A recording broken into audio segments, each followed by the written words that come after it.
Deus, povo abençoado, eu sou o pastor Abiezer Lima, da Igreja Metodista Wesleyana. Nós estamos aqui mais uma vez para o debate Mais Vida e já quero dizer que a sua participação conosco é muito importante. Que o Senhor, nosso Deus, possa nos usar de maneira extraordinária. Que tudo em nossas vidas seja para honrar e glorificar o nosso Senhor e Salvador Jesus Cristo. Está conosco aqui na mesa debatedora o presbítero Deco. Seja muito bem-vindo, presbítero. A paz do Senhor, pastor Abiezer, obrigado. A paz do Senhor, nobres ouvintes, pastor Gabriel, que compõe a mesa hoje. É um prazer estar mais uma vez com o senhor.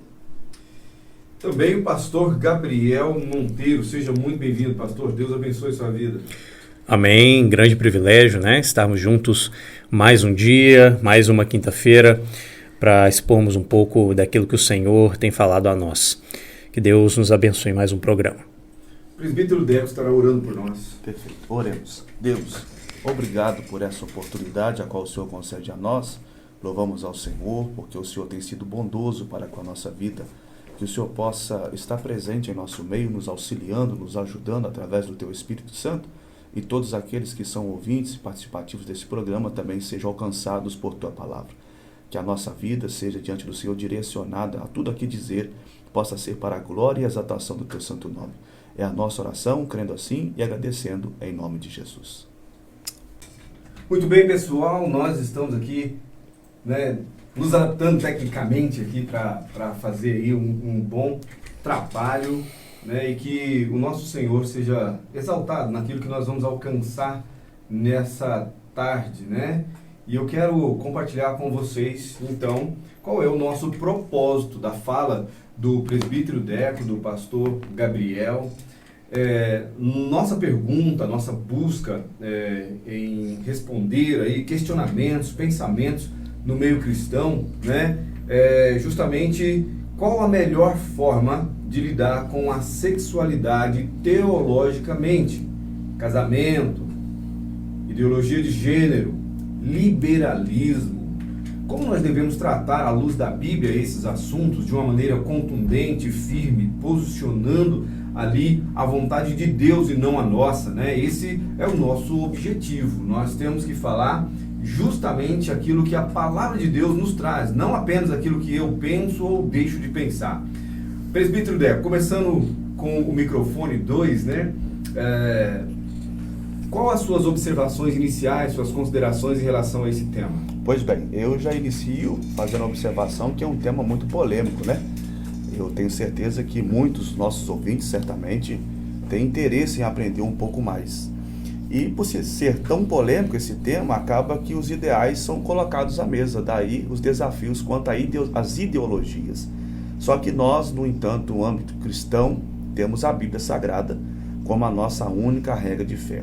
E o que nós estamos a falar aqui, certamente, será voltada para o querer de Deus, para a palavra de Deus. No entanto, dentro dessa perspectiva das ideologias, até mesmo em meio ao casamento, concernente à sexualidade e ideologia de gênero, também ao liberalismo, existem os seus perigos.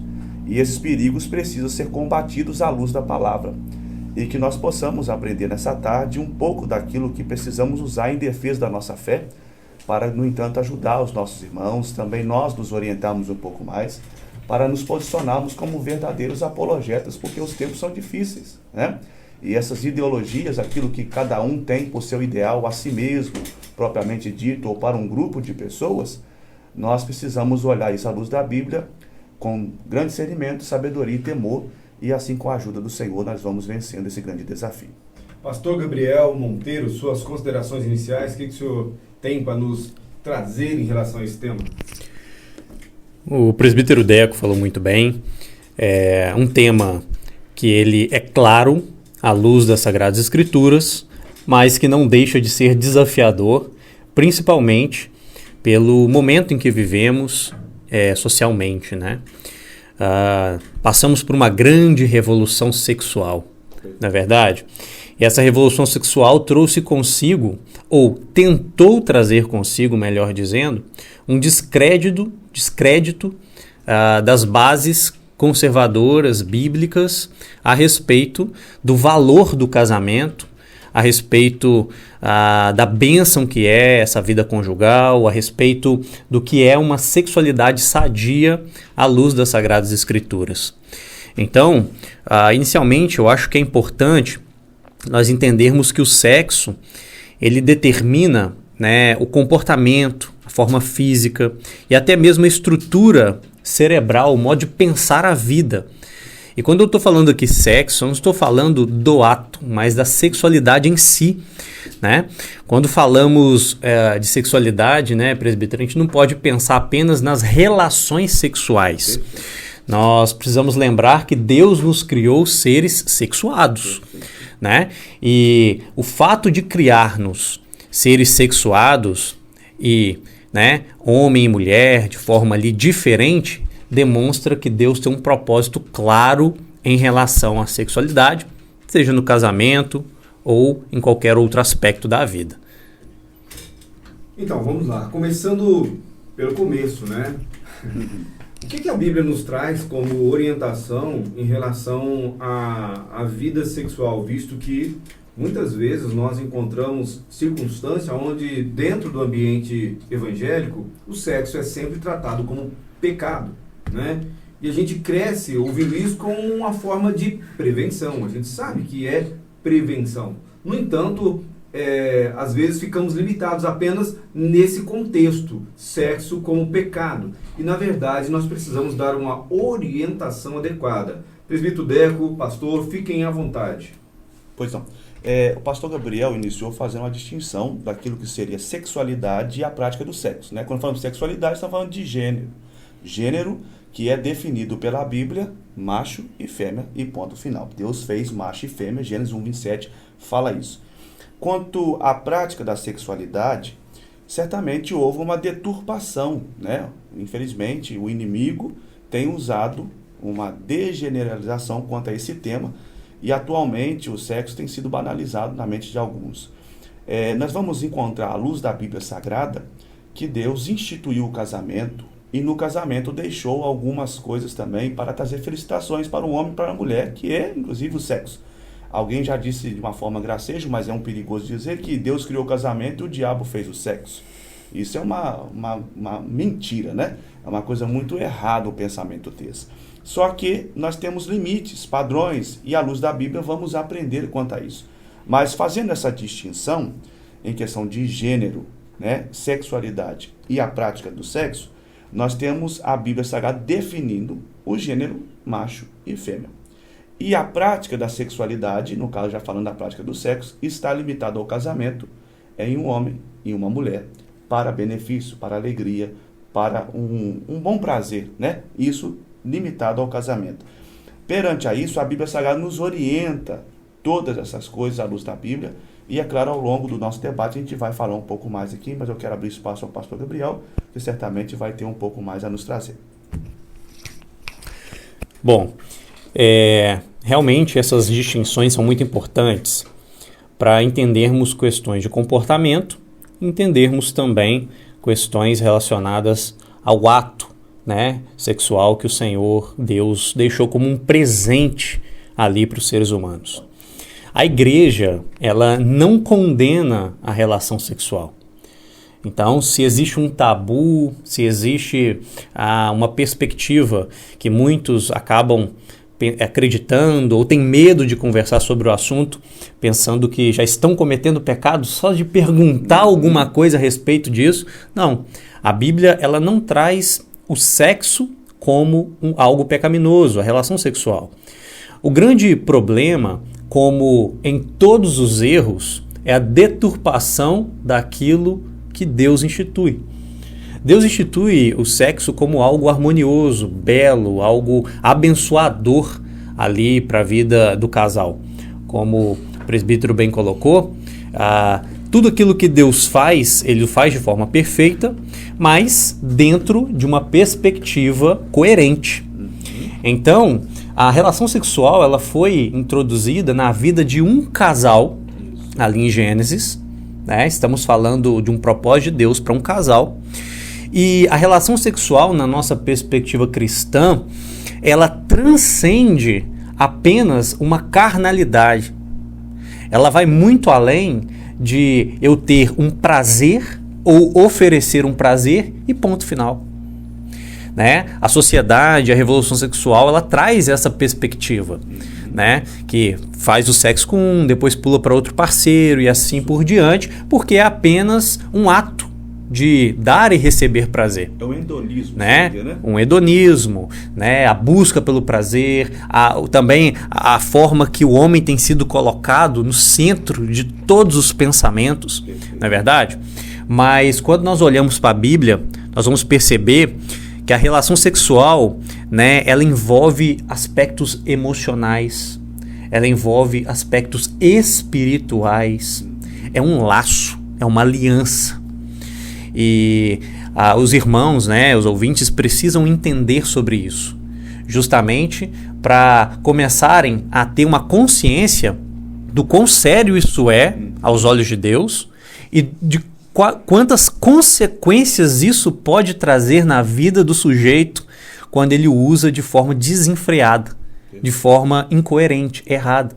Quantas pessoas chateadas, frustradas, com problemas graves emocionais em relação, né, a muitas vezes acharem que homem não presta, ou que mulheres não são fiéis, entre outras coisas que têm sido comuns a gente ouvir, né, na sociedade, justamente porque experimentaram, né, de algo que não foi feito para aquele momento, para aquele tempo. Então nós entendemos que a Bíblia nos mostra que o sexo ele é pecado quando ele está fora dos padrões de Deus. Perfeito. Ou seja, aquilo que a Bíblia nos traz, o sexo, então, ele é apropriado dentro do casamento. Perfeito. Não é? Exatamente. Agora a pergunta, presbítero Deco, e aí eu vou apertar um pouco mais para a gente ver o que os irmãos pensam em relação, não é a questão da maldição. Tem muito conflito em relação a essa questão de maldição hereditária. Não estamos falando sobre isso. Correto. Mas todo ato que confronta a vontade de Deus tem consequência. A gente vai ver isso na própria história de Adão e Eva, o casal criado, onde foi incluso aí, né, o sexo, e isso para a glória de Deus. Né? Agora, quando um casal ele toma as iniciativas, mesmo sendo conhecedores da palavra de Deus, e cometem erros graves, como por exemplo, já aconteceu, acredito se não em todas, mas em quase todas as igrejas, né? Um casal se casar e já terem feito sexo antes, né? Infelizmente o mundo está colocando isso como padrão, né? Mas a igreja não deveria acompanhar. Mas quando isso acontece, gera crianças que vão sofrer consequências do erro dos pais. Presbítero, o que você acha? Muito bem, quando o senhor falou que ia apertar, o senhor não estava brincando não, né? Não. O senhor falou bem sério, né? Pois bem, existem orientações da Bíblia quanto aos pecados de imoralidades sexuais. E o senhor bem pontuou aqui, nós estamos falando que o padrão do sexo, da prática sexual, está limitado ao casamento, abençoado por Deus assim. O relacionamento sexual extra-casamento é o pecado de adultério. E antes do ato de casamento, do enlaço matrimonial, é o pecado de prostituição, né? É um abraço normalmente praticado entre solteiros antes de casar-se, de contrair núpcias. Pois bem, existe uma má orientação que às vezes, normalmente os jovens que se casam e fazem, né, o ato do sexo antes do casamento, pode ser por uma má orientação ou por uma libertinagem, um ensino liberalista, que isso pode acontecer também, porque existem algumas frases de efeito que muitos têm caído nela. Faça sexo desde que você use preservativo, tudo tranquilo, tudo bem. Outro pensamento também liberalista é que, um exemplo, né? Nós já estamos namorando há muito tempo, já somos noivos, já vamos consumar aí o casamento, por que não já anteciparmos a nossa experiência sexual? É um outro equívoco, um outro erro. Mas quando chega a esse ponto, tem um fator queda, o fator erro, né? Isso pode acontecer por causa de um deslize. Somos necessariamente pecaminosos, nascidos, e isso acontece. A questão da maldição, que o senhor bem contou, não é a questão da maldição hereditária, mas todo homem é maldito por causa da natureza pecaminosa, né? Perante a maldição do pecado que há em nós, a nossa natureza pecaminosa. Pode haver essas falhas, infelizmente acontece.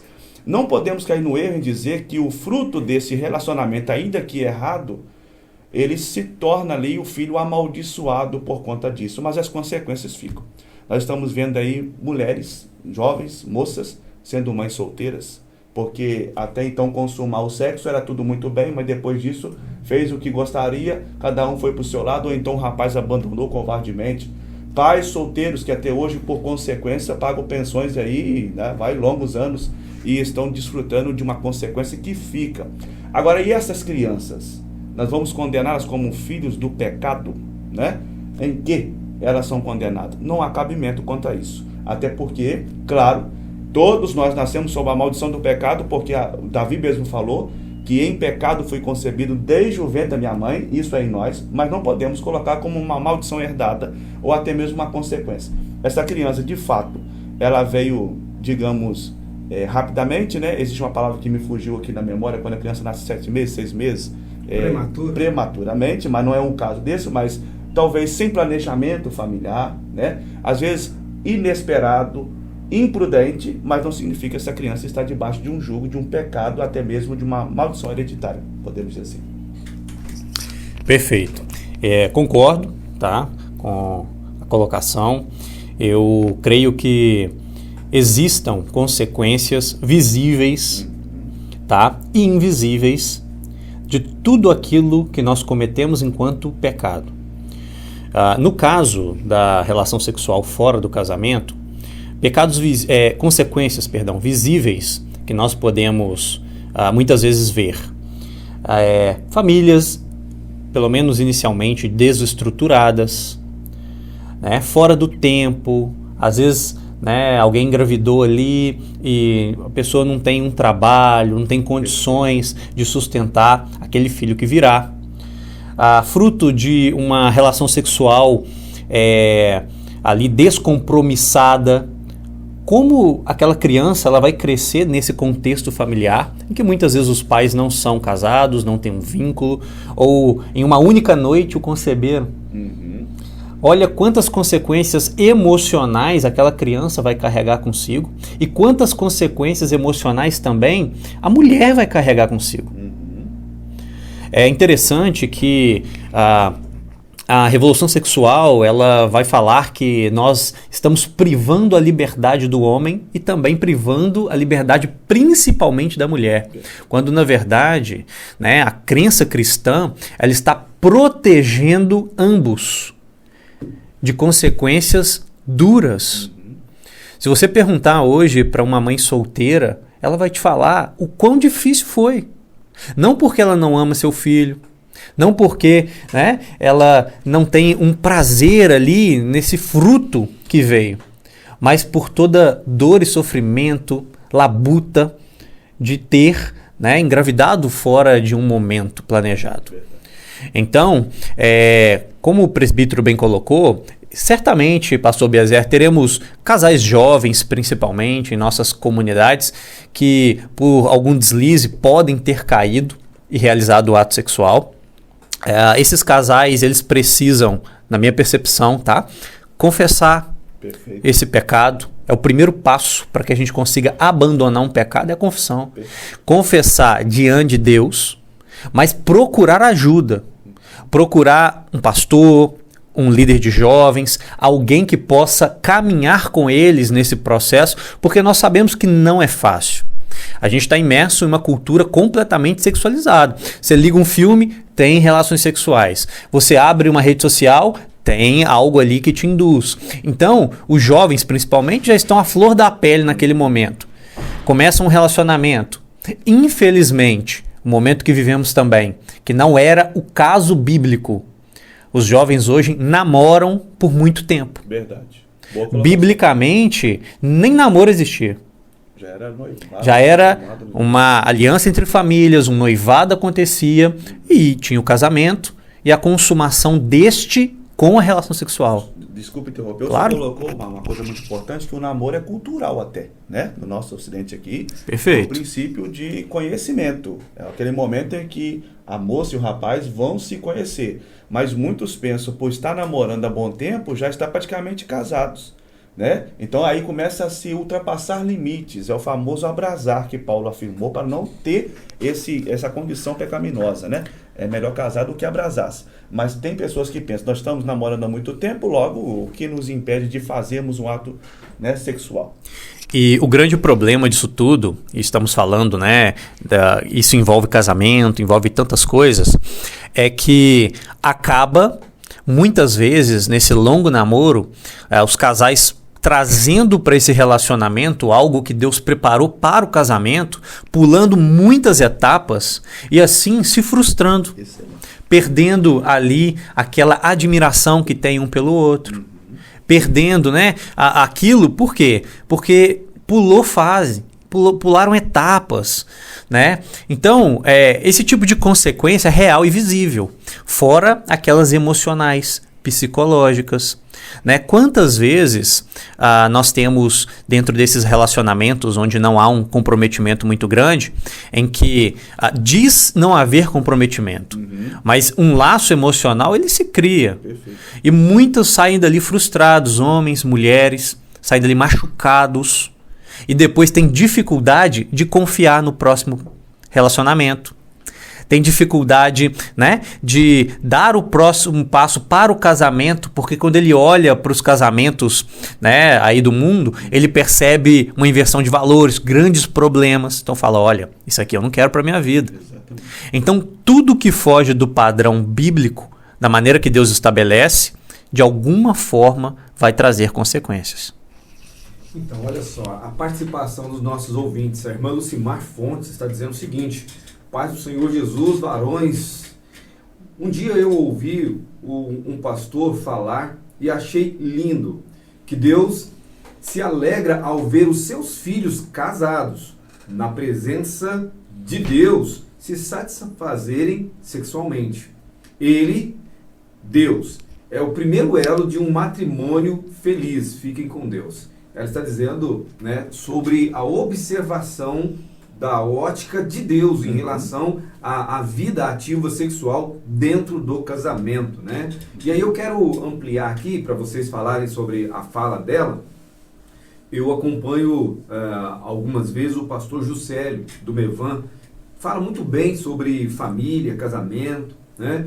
E teve um momento em que ele disse que, ele falando para pastores, né, que pastores, quando um casal que está amasiado chega na igreja, ele, claro, vai orientá-los a organizar a sua vida, fazendo o casamento, né, fazendo tudo para que a mulher não, e o homem, né, não estejam na condição de amasiados. Isso é até constrangedor quando alguém pergunta qual é o seu estado civil, né, amasiado, né, então ele vai orientar. Porém, ele vai falar dos conflitos da atualidade, de casais que estão quase se matando, né?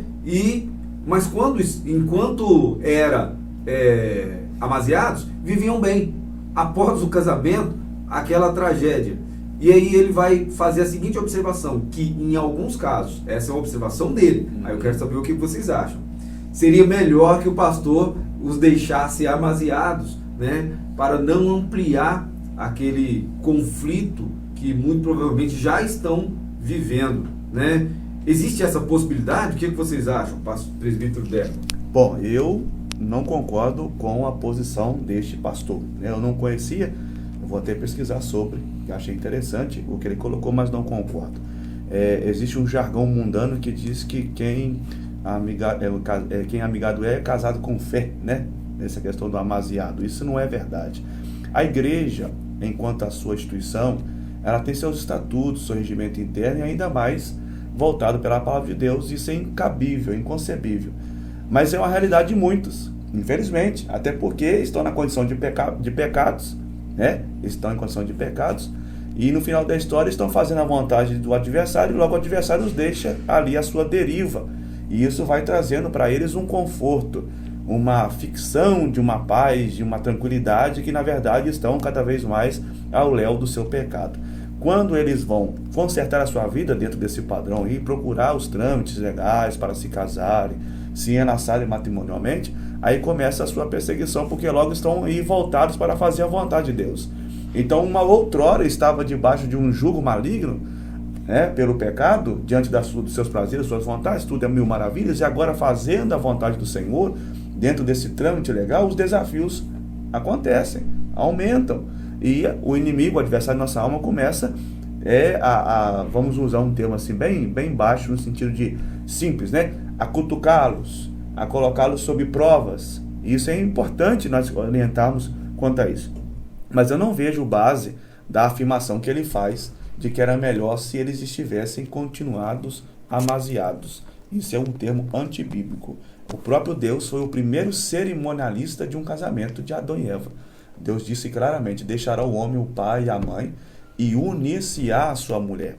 Essa palavra unir-se-á é a união monossomática, é formar uma família a partir dali. E Deus, dentro do seu trâmite divino, realizou a primeira cerimônia de casamento. Hoje nós temos aí o cartório que faz isso, instituições religiosas que vai oficializar essa união. Pastor? Eu também discordo da palavra, né, do respectivo pastor aí. Eu creio que o casamento, ele realmente não é fácil, tá? A Bíblia não fala que o casamento será mil maravilhas. Ele terá os seus desafios. Nós estamos falando de duas pessoas que tiveram criações diferentes, que, né, têm muitas vezes pensamentos diferentes em questões ali do lar, que vão se juntar ali diante de uma aliança, perante Deus, para viver esse matrimônio. Nós precisamos nos lembrar que o casamento, ele, além, né, dessa instituição de Deus ali no Gênesis, quando a gente vem para o Novo Testamento, ele aparece, né, sendo o símbolo da união de Cristo com a sua igreja. Ótimo. Olha como Jesus, né, como a palavra de Deus, ela traz o casamento com uma força, um imperativo muito grande. O fato de que, assim como Cristo, ele se une à igreja, o marido, ele se une à sua esposa. Olha só, essa linguagem que o apóstolo Paulo usa ali em Efésios. Então, nós precisamos lembrar que o casamento, ele é propósito do Senhor. Estar amaziado nunca foi propósito. Talvez foi o jeitinho humano, né? De não se comprometer com o outro de uma maneira séria, né? Com uma aliança verdadeira. É interessante que quais problemas surgem, né? A gente fala aí de amaziado, a pessoa já está vivendo junto, a pessoa já tem ali a sua vida. Então, qual que seria o maior dilema? Seria agora o compartilhar de bens? Seria isso? Qual que seria o principal problema? Porque geralmente os problemas que surgem a partir disso é de uma situação, né, algo egoísta do nosso coração, que não está disposto a compartilhar, que não está disposto a abrir mão do orgulho, do ego, da vaidade, porque no casamento a gente faz isso constantemente. Né? O casamento talvez seja uma das melhores escolas que nós temos da vida, porque nós convivemos com uma pessoa e precisamos abrir mão de muita coisa para que aquilo continue funcionando. É interessante, uma vez estava vendo um vídeo, e recomendo aí para os ouvintes jogar lá no YouTube, né, Casamento, D.A. Carson, John Piper e Timothy Keller. Só peixe pequeno. E os três conversando na mesa sobre o matrimônio, casados há muitos anos. E uma coisa que eu achei fantástica da fala é que muitas vezes, em momentos difíceis do casamento, nós precisamos lembrar da aliança feita com Deus. Perfeito.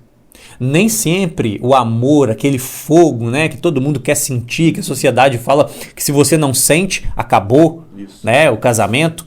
Isso é uma mentira. Um amor limitado, a né? distância, né? Limitado muitas vezes também a um mero sentimento ali passageiro. Verdade. E a gente sabe que o amor ali ele é uma decisão. Então, eles falam de uma forma brilhante que precisamos lembrar da aliança feita diante de Deus.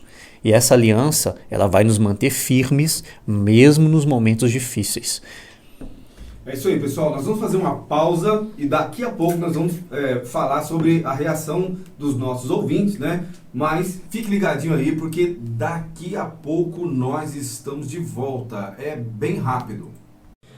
Povo de Deus! Estamos de volta com o Debate Mais Vida para essa segunda etapa e a sua participação conosco é muito importante. Os pastores estão aqui prontos para trazer a resposta de acordo com a palavra de Deus, né?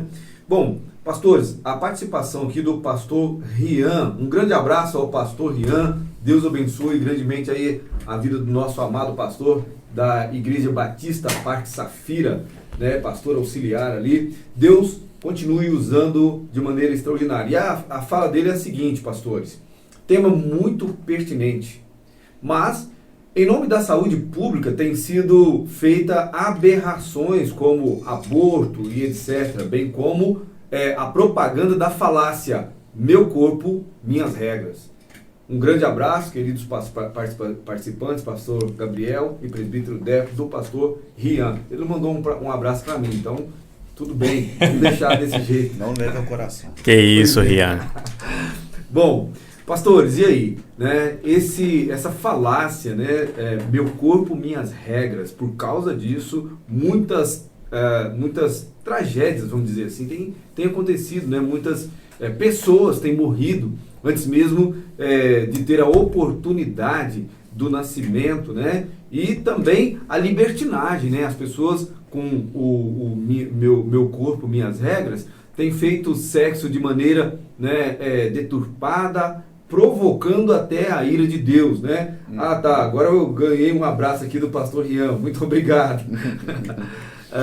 Presbítero Deco, como nós devemos lidar com essa questão quando nós temos que falar para pessoas que muitas das vezes não têm o conhecimento bíblico e aprenderam desde jovem, principalmente, né, nas redes sociais, até mesmo induzido por alguns ideologistas mais velhos, né, que meu corpo, minhas regras. Como é que o senhor lida com isso? Muito bem, esse aí é uma das falas de outras linhas ideológicas, né?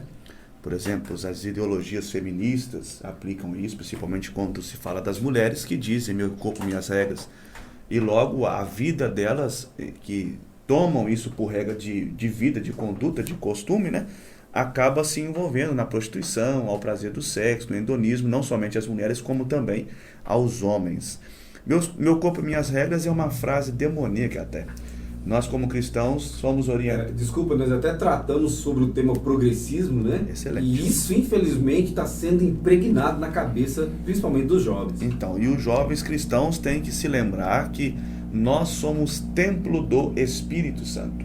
Somos propriedade exclusiva e particular de Deus. Vivemos para Deus, exclusivamente para Deus, e o nosso tempo é voltado para isso. A Bíblia é cheia de orientações para os jovens solteiros, para os casados. Paulo diz em Coríntios 7, pastor Gabriel aqui em off, nós comentando, ouvi o senhor falar, né, que em Coríntios 7 tem muita orientação quanto a isso, diz que os solteiros cuidam das coisas de solteiros e os casados das coisas de casados. Mas ainda assim, por causa dessa banalização do meu corpo, minhas regras, os homens cada vez mais têm caído aos seus prazeres. Hoje, entre os jovens, inclusive, estão vivendo uma frase também do ficar, tal do ficar, né? O simplesmente ficar aí é uma brincadeira com o sentimento dos outros, da moça, do rapaz. Eu acho que eu até posso parecer um pouco radical, mas o ficar é prostituição, porque é um relacionamento sem compromisso. Perfeito. Estou enganado? Não, senhor, concordo com o senhor. O ficar é exatamente um termo que acharam bonito, né? Mascarar o pecado da fornicação, certo? O ficar. Então, entre as baladinhas, as festinhas, aí estão muitos jovens desenfreados nos seus prazeres sexuais, não são limitados a isso, logo eles estão se entregando às prostituições, aos seus prazeres.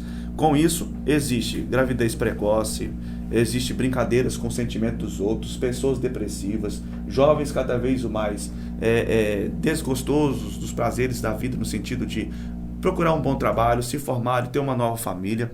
Nós estamos vendo cada vez mais jovens impertinentes quanto ao casamento, estão vendo aí que outros, por outro lado, vê exemplos ruins em casamentos, em vidas amorosas precoces também, diga assim, se eu vou para ser desse jeito, eu prefiro ficar solteiro da forma que eu estou, desacreditado. Mas, infelizmente, é um gravíssimo problema que está atingindo. O pastor Rian, um abraço para ele, obrigado pelo abraço também, eu retribuo, mencionou por causa do bem da saúde pública, está acontecendo um aborto. E a frase, muitas das vezes feminista fala, meu corpo, minhas regras, diz que a gravidez logo é uma extensão do corpo da mulher, e ela faz aquilo que é a extensão do corpo da mulher, o que bem quer, né? Ou seja, o feto que está sendo gerado na frase feminista é uma extensão do seu corpo. Então, se é uma extensão do seu corpo, segundo ela pode ser abortado. Mas eu nunca vi uma mulher feminista querer amputar um braço, amputar uma perna, alguma coisa do tipo. Logo, se é uma extensão, corta o que quiser, tira o que quiser. Mas justifica sendo uma extensão do corpo a gravidez e leva a um aborto, né? E com isso esquece que lá na frente tem consequências, inclusive, psíquicas. Mulheres aí com doenças gravíssimas psicológicas também, que é um dos detalhes. Bom, é importante nós termos em mente que, por mais que a sociedade, né, e o mundo caído, como o apóstolo João, né, ele diz muito bem em seu evangelho, ele faz uma distinção clara o tempo inteiro. Luz e trevas, mundo e céu, né, entre aqueles que estão com Cristo e aqueles que não estão. Nós sabemos que estamos inseridos em um mundo em que os valores, eles são diferentes daqueles valores em que o reino dos céus, né, ele traz para aqueles que são ali súditos de Cristo, servos do Senhor. Então, eu acho que eu não me espanto quando eu vejo frases como essa sendo lançadas ao mundo. Eu me espanto quando eu vejo crentes em Cristo abraçando essas frases. Esse é o grande problema. O mundo, ele vai dar e criar aquilo que lhe é próprio. Agora, quando aqueles que se dizem servos de Deus abraçam ideologias que são contrárias à palavra do próprio Deus, aí que está o grande problema. Se nós viermos aqui em 1 Coríntios, no capítulo 12, o verso 27, o apóstolo Paulo nos lembra, ele diz: eis o que eu estou procurando dizer, todos vocês juntos são o corpo de Cristo, e cada um de vocês é um membro separado e necessário desse corpo. Então presta atenção, se a igreja pertence a Cristo, se a igreja ela é corpo de Cristo, então eu acho que essa frase ela daria certo, só que a gente tem que mudar o autor e o contexto. Seria assim: meu corpo, minhas regras, assinado Jesus Cristo. Ótimo. Né? Por quê? Porque o seu corpo, que é a igreja, deve estar submetida às regras daquele que é o cabeça, que é Jesus. Se nós olharmos para o contexto do corpo, que o apóstolo Paulo também traz, que somos muitos membros, dos quais Cristo é a cabeça, nós precisamos lembrar o quê? Que a cabeça é o que dá a direção para o corpo. A cabeça é que, a mente é que faz com que os dedos se mexam, a perna avance, para que os demais órgãos e sentidos funcionem.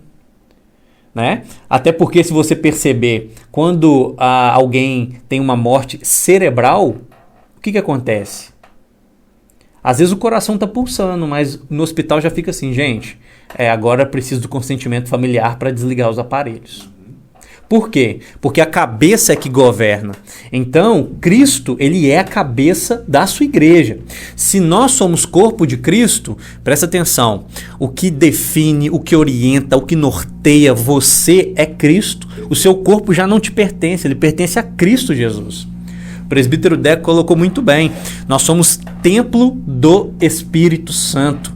Então, o nosso corpo, ele é um local de adoração a Deus. Gente, é muito sério isso, porque o discípulo de Cristo, ele é chamado para se submeter àquilo que Cristo estabelece. Como Jesus Cristo diz também no Evangelho de João, né? Aquele que me ama, guarda, obedece os meus mandamentos e será amado de meu Pai, e estaremos juntos nessa relação de amor. Então, todos esses casos que nós vemos o mundo abraçando e aquilo que vai contrário à perspectiva da igreja ou da palavra de Deus, isso é próprio do mundo. Isso significa que o cristão ele deve simplesmente aceitar? Não, porque nós estamos inseridos nesse mundo, somos cidadãos também. Mas, nós temos que nos espantar e muito quando esse tipo de coisa está dentro da igreja. Perfeito. Aí o perigo é evidente. Bom, eu costumo dizer também que o avançar dessa pauta ou dessas pautas acontecem quando nós não nos posicionamos, ou seja, nós é que damos esse espaço, né?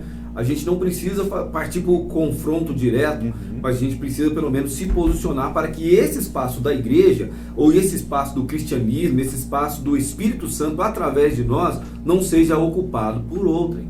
Bom, dentro disso a pergunta é a seguinte: a Bíblia enfatiza a importância da castidade e da abstinência sexual. Com esses ensinamentos, esses ensinamentos podem ser aplicados na realidade contemporânea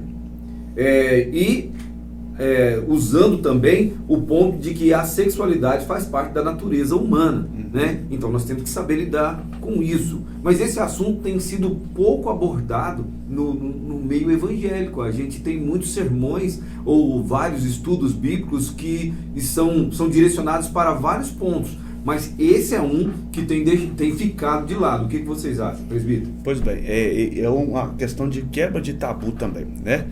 Deus nos fez seres assexuados. Nós temos sim assexuais, né? Seria uma distinção correta. Nós temos prazeres. É normal o rapaz ter desejos pela moça. Seria anormal, ao contrário, no caso, o rapaz deseja por outro do mesmo sexo que ele. Isso é uma anormalidade.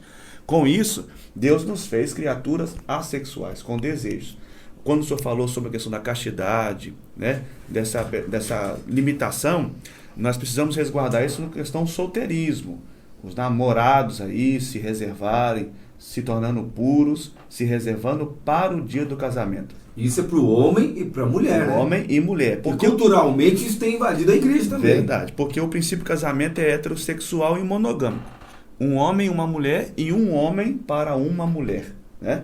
Isso aí é o princípio do casamento que Deus estabeleceu por nós. Então, esse princípio de castidade aí, essa guarda da pureza do jovem, é necessário que o jovem aprenda isso. Só que precisamos falar isso abertamente aos nossos jovens, porque não podemos também sair de uma realidade que os jovens, na sua juvenilidade, aflorados, a flor da pele, com os seus sentimentos, né? Um jovem cristão que está ali preparando-se para casar, como que lidar com os seus sentimentos na hora que está com os seus desejos aumentados e tudo mais? Então, a Bíblia vai colocar parâmetros de relacionamento. A Bíblia diz: se você não se contém em ficar solteiro, case-se. Porque é melhor casar do que abrasar-se. Então, em um relacionamento desse, que está se preparando para contrair núpcias, tem as suas limitações, sua castidade. Parece engraçado, mas infelizmente são frases que levam muitas pessoas ao retrógrado. Pessoas preteristas dizendo que hoje se manter puro na juventude é coisa do passado. É uma coisa que os mais antigos que falavam, nada, cada um tem a sua vida, pode desfrutar do seu prazer. Não. Nossos jovens precisam entender que precisam se manter puros, aguardando o dia da boa benevolência no casamento e para o casamento. Tá? E lembrando que castidade, essa castidade, essa penitência do sexo é para os solteiros, aguardando se casarem. Não existe castidade nem penitência no casamento, não. Eu quero colocar isso até porque tem esposas e maridos que não conseguiram entender Coríntios 7, que a Bíblia fala, né, que o homem tem poder sobre o corpo da mulher e também a mulher sobre poder sobre o corpo do homem. Porque tem pessoas que no casamento também casaram-se, mas não querem praticar o sexo. Então, negar-se um ao outro pode ser considerado pecado? Certamente, eu acredito que sim, pela Bíblia Sagrada, defendo isso até. São os boicotes sexuais, infelizmente, né? Colocar-se condições para a prática da relação sexual. Um exemplo, vamos falar das mulheres, ou também isso acontece com os homens. Olha, hoje nós vamos namorar, né? Vamos ter relação sexual se você me comprar aquela panela que eu achei linda na Casa Bahia. Isso é um boicote sexual, isso é um pecado. E eu vou dizer abertamente aqui que quem coloca preço para poder relacionar sexualmente são as Só que meretrizes. as mulheres, olha só, a mulher moderna não tá querendo panela, não. Então, É o iPhone, a panela seria uma coisa ultrapassada. Hoje em dia são aparelhos mais tecnológicos, né? Ó, e vou dizer, nós estamos falando, né, nesse caso da mulher, mas nós vemos hoje também muitas esposas frustradas porque o homem não chega junto. Não corresponde. Porque não corresponde, Então, né? mas o presbítero falou que isso é uma anormalidade, né? Quais seriam essas causas? Isso é importante para a gente tratar também, né? Eu acho que, primeiro, né, a gente vai chegar lá, eu gostaria de ler um trecho aqui de 1 Coríntios 7. Né? Você que está nos ouvindo, é um capítulo em que o apóstolo Paulo ele está respondendo dúvidas da igreja de Corinto, de uma carta anterior, possivelmente, a respeito dessas questões matrimoniais, relações sexuais, entre outras coisas. É interessante que quando nós olhamos para o apóstolo Paulo, nós percebemos que o apóstolo Paulo ele preferiu o celibato, certo? O apóstolo Paulo preferiu o celibato. Ele recomenda o celibato para aqueles que vão se dedicar, que querem se dedicar como ele, né? 100% do seu tempo no ministério. Isso não quer dizer que ele está falando que pastores não podem casar, ou que ele está falando que todas as pessoas não devem se casar. E aí a gente tem que continuar o texto. Então, 1 Coríntios 7, ele diz assim, é bom que o homem, né, não toque em mulher, e aqui ele está falando sobre o celibato para viver o ministério, e ele diz, mas geralmente é melhor ser casado, todo homem tendo a sua própria esposa, e cada mulher tendo o seu próprio marido. Por quê? Aí ele fala, por causa da imoralidade. Então a gente já percebe que fora disso existe algo que acontece que é considerado um ato imoral. E aí ele continua, fala sobre o marido cumprir os deveres conjugais em relação à esposa. Então, o maridão que está ouvindo aí, né, é seu dever, né, cumprir as relações sexuais e os atos com relação à sua esposa. E da mesma forma, ele fala que a mulher, ela também deve cumprir, né, em relação ao seu marido, pois o corpo de vocês agora pertence um ao outro. Agora, existem algumas dinâmicas da vida que eu percebo que acabam fazendo com que esse relacionamento sexual seja minado. Né? Por exemplo, a gente vive num momento da sociedade hoje em que a grande maioria das mulheres, elas também trabalham fora. Não é verdade? Então, às vezes, as esposas também têm a carga horária dela fora, trabalha fora, entre outras coisas. Nós chegamos em casa. Às vezes a casa está completamente bagunçada. Tem louça para lavar, tem roupa para lavar, tem muita coisa ali para se fazer. E aí, talvez numa mentalidade que a gente traz de antigamente, onde a mulher ela ficava em casa e o marido saía para o mercado de trabalho, às vezes o marido ele chega em casa, ele senta lá no sofá, vai ver televisão e deixa tudo para a mulher. Né? Todos os dilemas da casa para ela. Ao final do dia, você acha que ela vai estar disposta para você? Certamente não. Certamente não. Então, existem diversas situações que nós precisamos agir com sabedoria para que isso também não mine esse momento do casal. Mas permita né? que Claro. também, que defendendo os nossos maridos, se a mulher está disponível a ficar em casa, cuidando como doméstica, e o marido chega no trabalho e a mulher despeja sobre ele todo tipo de informação, né, todo tipo de peso, cobrança, também o marido fica indisposto para a mulher. Não adianta aquela básica procura de satisfação, porque o homem depende de estar com o psicológico bom. As coisas Perfeito, cima, né? Perfeito. Essa colocação é muito boa, por quê? Vamos defender também. Porque isso é muito bom. De qualquer forma, não é tá? natural do homem. Não é natural. Não. Normalmente a natureza do homem é mais aflorada, né?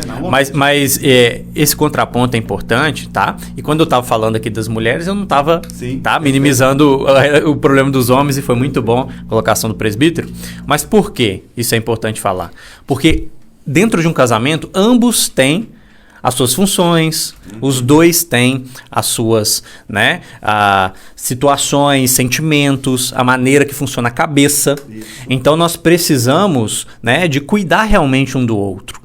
Então, a Bíblia é muito clara sobre os deveres, né, do marido, os deveres da esposa, e muito claro como o apóstolo Paulo fala aqui, a abstinência sexual pode levar a, né, setas do inimigo sobre o relacionamento do casal. Então, o apóstolo Paulo fala assim, se vocês se absterem, que seja de comum acordo por um curto período de tempo para oração. Olha só, para a busca de Deus. E depois disso, eu estou lendo a Bíblia junto com o senhor aqui. Unam-se novamente para que Satanás não os tente por causa de sua falta de domínio próprio.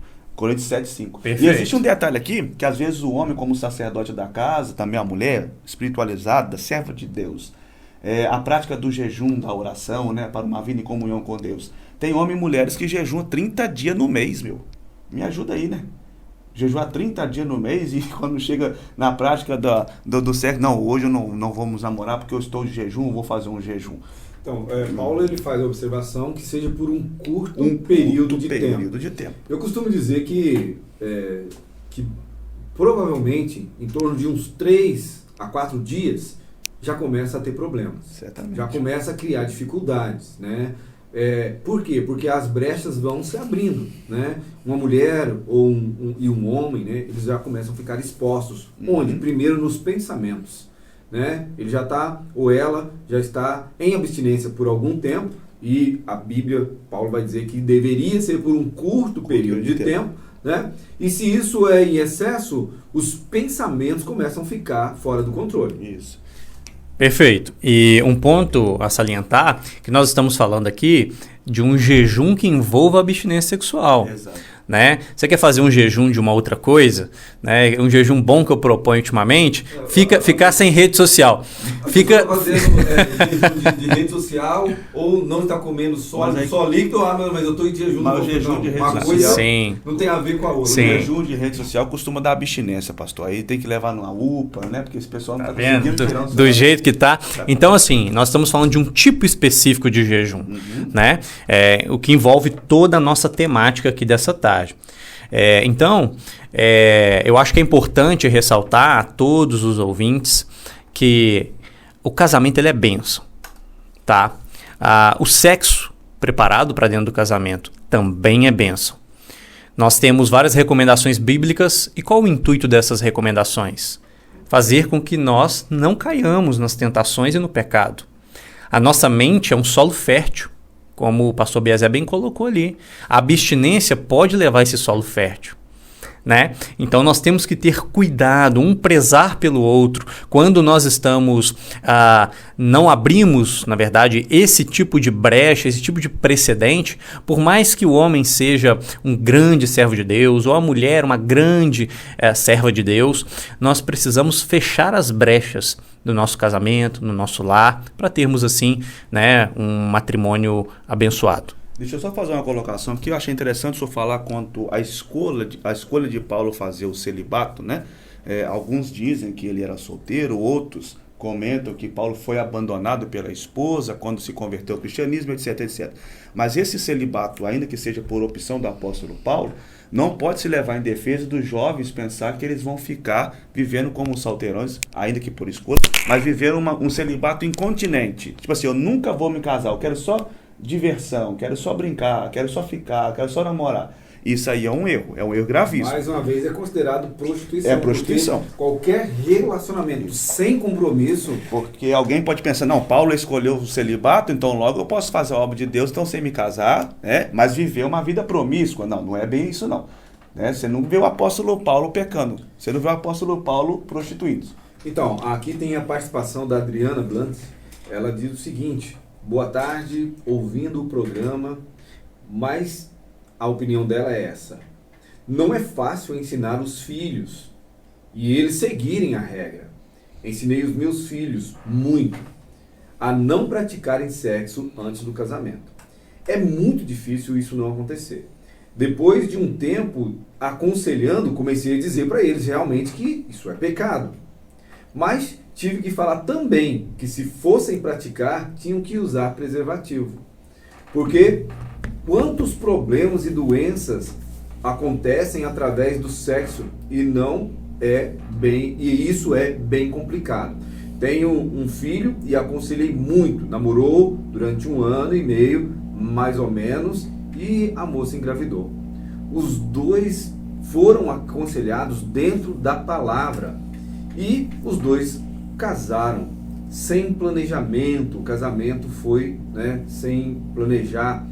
E agora eu continuo aconselhando eles a prevenirem para não arrumar um outro filho e estarem despreparados financeiramente.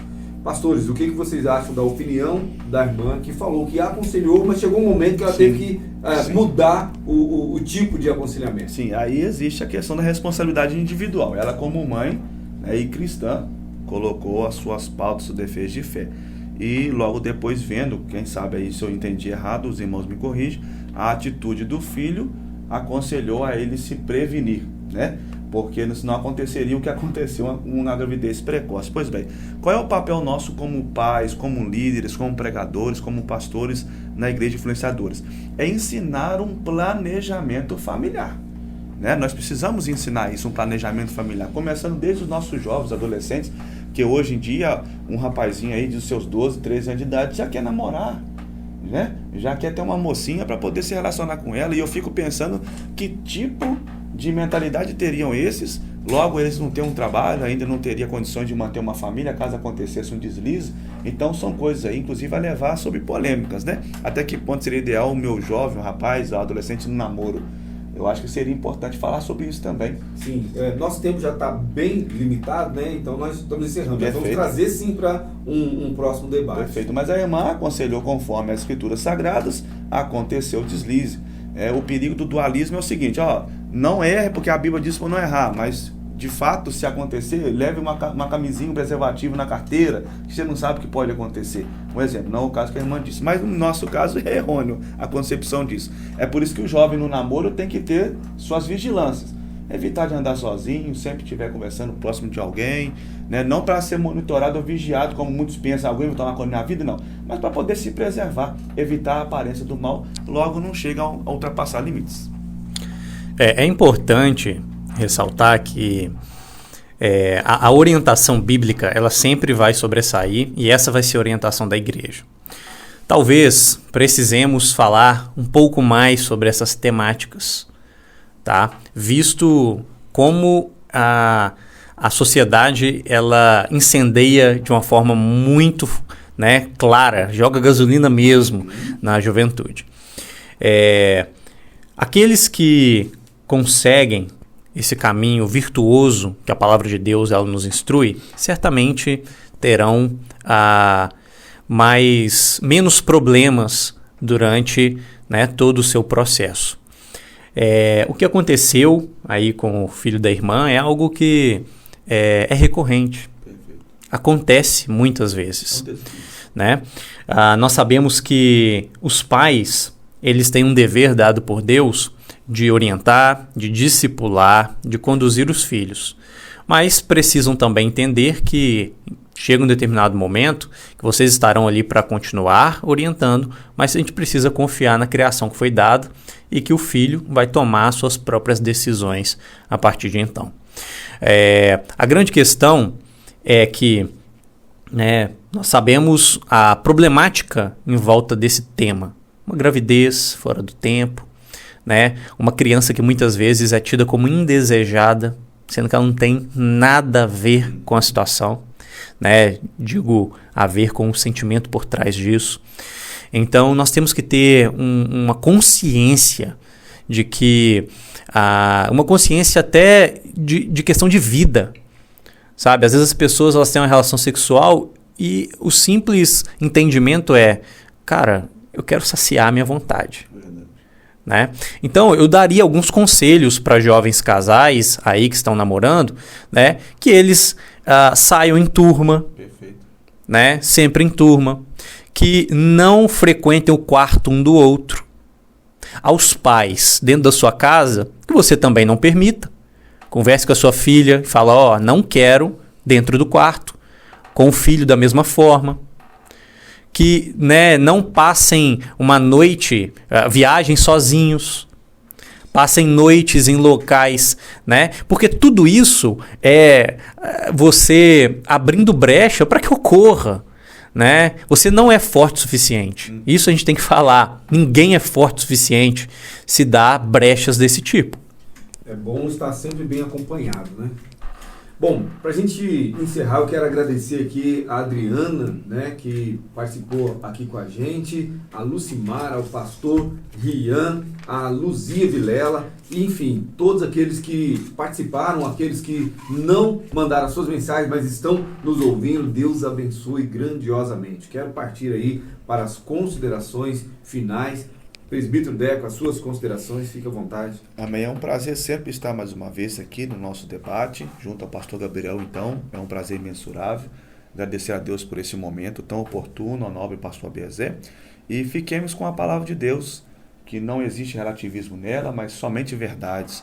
E quanto aos perigos eminentes das ideologias, que a gente fique atento e nós possamos aprender cada vez mais sobre, mas também defender a nossa fé pela palavra do Senhor.